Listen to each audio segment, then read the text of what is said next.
안녕하세요. 우리 인생이라는 게 참 거친 바다 같을 때가 많죠. 예기치 못한 폭풍을 딱 만났을 때 어떻게 해야 길을 잃지 않을 수 있을까요? 오늘 바로 그 항해법에 대해서 같이 한번 파헤쳐 보겠습니다. 폭풍 속에서 길을 잃지 않는 방법은 파도를 보는 게 아니라 등대를 보는 것이다. 와, 정말 멋진 말 아닌가요?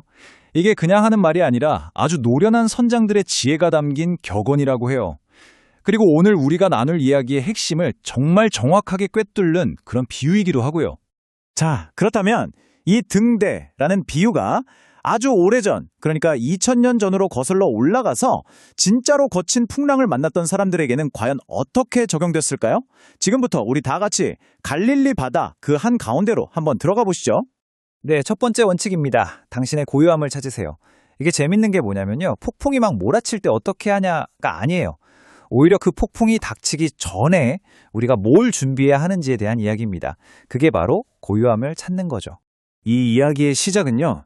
사실 엄청난 성공의 순간이었어요. 기적을 본 수많은 사람들이 막 흥분해서 예수님을 자신들의 왕으로 삼으려고 했던 바로 그때죠. 와, 대단한 순간이잖아요.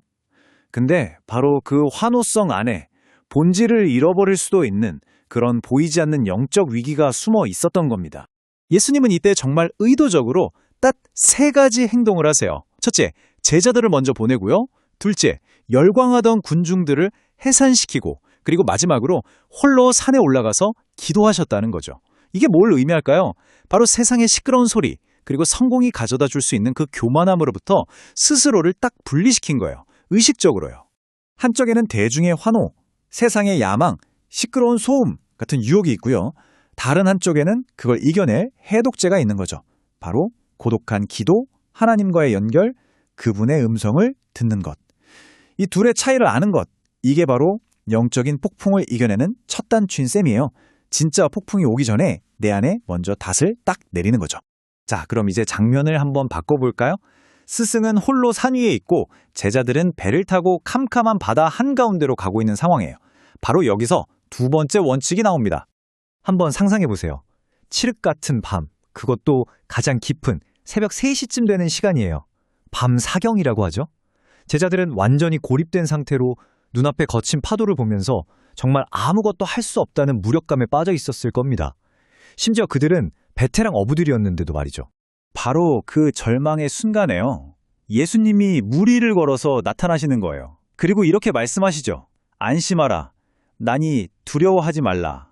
이 한마디가 그들의 모든 두려움을 뚫고 들어와서 상황 전체를 뒤바꾸는 완전한 전환점이 됩니다. 네, 바로 이거예요.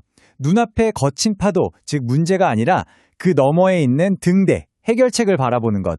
이 원칙을 정말 자신의 온 삶으로 증명해낸 현대인물이 한 분 계십니다. 바로 고 강영호 박사님이십니다. 그분의 이야기를 잠시 들어보시죠. 강영호 박사님은요, 어린 시절 사고로 시력을 잃게 됩니다. 근데 비극은 여기서 그치지 않았어요. 그 충격으로 어머님이 돌아가시고 누나마저 과로로 세상을 떠나죠. 주변의 모든 사람들이 이제 네 인생은 끝났다고 말하는 그야말로 완전한 절망 속에서 강 박사님은 놀라운 선택을 합니다.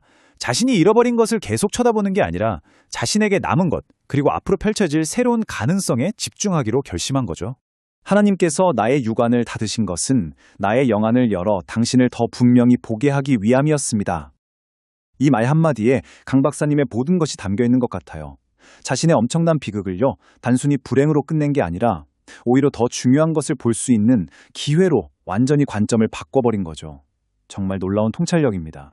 자, 좋습니다. 첫 번째, 내면의 고요함을 찾았어요. 두 번째, 문제에서 해결책으로 초점도 옮겼습니다. 그럼 이제 뭐가 남았을까요? 맞습니다. 어쩌면 가장 어려운 부분일 수도 있는데 바로 직접 행동하는 것. 첫걸음을 내딛는 겁니다. 예수님이 오라고 하시자 베드로가 정말 엄청난 일을 저지릅니다. 상식적으로는 절대 불가능한 일이죠. 다른 제자들은 전부 두려움에 떨고 있는 그 배 밖으로 성난 파도 위로 믿음의 첫 발을 딱 내디딘 거예요. 그리고 정말 잠시 동안이지만 그는 불가능을 해냅니다. 바로 물 위를 걷는 거죠. 바로 이 지점에서 믿음과 두려움이 딱 갈리는 거예요. 보세요. 베드로의 시선이 예수님, 즉 인도자에게 향했을 땐 그 결과는 믿음이었고 그는 물 위를 걸었습니다. 그런데 그의 시선이 거센 바람과 파도, 즉 폭풍으로 향하는 순간 결과는 두려움이 됐고 그는 물에 빠지기 시작했죠. 이게 뭘 말해줄까요? 결국 우리의 시선이 어디를 향하느냐가 우리의 현실을 결정한다는 겁니다. 그래서 이 이야기에서 우리가 발견할 수 있는 믿음의 원칙은 이런 거예요. 믿음이라는 건 내 삶에 폭풍이 하나도 없는 평온한 상태를 말하는 게 아니라는 거죠. 그게 아니라 이런 폭풍 속에서도 그럼에도 불구하고 나는 내 인도자에게 집중하겠다라고 결정하는 것. 감정이 아니라 의지적인 선택. 바로 그게 진짜 믿음이라는 겁니다. 자, 그럼 지금까지 나온 이야기들을 한번 정리해 볼까요?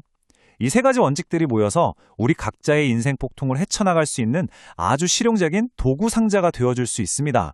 어떻게 그런지 한번 보시죠. 네, 다시 한번 정리해 드릴게요. 당신의 폭풍을 항해하는 3단계입니다. 첫째, 고요함을 찾으세요. 세상의 소음 속에서 기도로 내면의 닻을 내리는 겁니다. 둘째, 초점을 전환하세요. 눈앞에 거친 파도가 아니라 저 멀리 있는 등대, 바로 주님을 바라보는 거죠. 그리고 마지막 셋째, 첫걸음을 내디디세요. 그분을 향해서 믿음의 발걸음을 직접 떼는 겁니다. 자, 이제 마지막으로 이 질문을 여러분 각자에게 한번 드리고 싶습니다. 지금 여러분의 인생에 몰아치고 있는 그 폭풍 속에서 여러분이 바라보고 있는 등대는 과연 무엇인가요? 여러분을 안전한 항구로 이끌어주는 그 빛은 어디에서 오고 있습니까? 한번 깊이 생각해 보시는 시간이 되셨으면 좋겠습니다.